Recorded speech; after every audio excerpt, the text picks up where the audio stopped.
Hello guys, आज चाहिँ म मासुको अचार बनाउँदैछु है। बाबुले बनाउने कि बनाउने भनेर यो चाहिँ बफ लिएको छु, राँगाको मासु।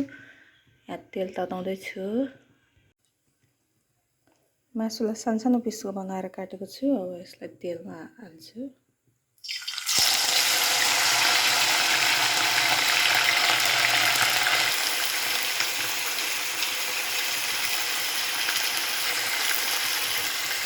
मासु चाहिँ भुटेर यतिकै रातो भएको छ। यहाँ चाहिँ अदुवा काटेर रेडी गरेको छु, फ्रेस अदुवा। यहाँ चाहिँ लसुन छोडाउँदैछु। चाहिँ ग्यास निभाएँ।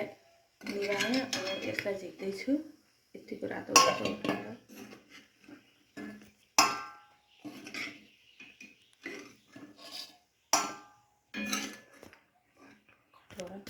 यहाँ लसुन होइन, यो अदुवा फ्राई गर्दैछु। यहाँ लसुन रेडी हुँदैछ। यहाँ बाबुको लागि खाजा पनि रेडी गर्दैछु। यहाँ मलाई हेल्प गर्दै हुनुहुन्छ आदित्य श्रेष्ठ खाजाको लागि यहाँ चाहिँ लसुन फ्राई गर्दैछु म। यहाँ चाहिँ मसला भुट्न लगाइरहेको छु मैले। जिरा, धनियाँ, खुर्सानी, टिमुर, सोँठ, ज्वानो, मेथी सबै राखेर यसलाई हल्का रोस्ट गरेर अनि पिन्छु खस्रो बनाएर।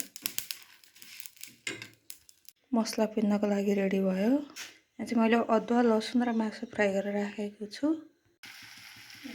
हाम्रो चाहिँ अचार रेडी भयो है। अघि फ्रिजमा बिर्सेर मसला हालेको। हामीले यहाँ मसला हाल्यौँ, कागती हाल्यौँ, नुन हाल्यौँ। अब रेडी भयो। कस्तो छ? मिठो छ?